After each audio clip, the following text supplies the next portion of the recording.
I think I can say that the last administration was not getting along with them too well. They didn't get along with anybody. They didn't know. Honestly, they didn't know what they were doing.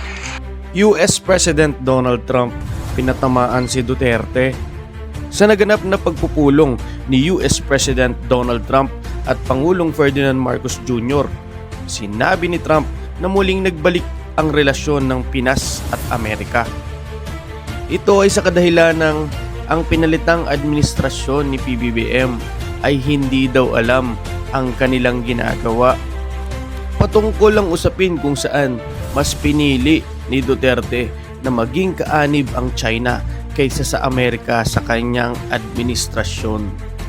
Matatandaang sa panahon ni Digong ay inilayo niya ang Pilipinas sa Amerika at halos naging probinsya na ng China ang Pilipinas dahil sa pagkalat ng pogo at pag-angkin ng mga Chino sa West Philippine Sea.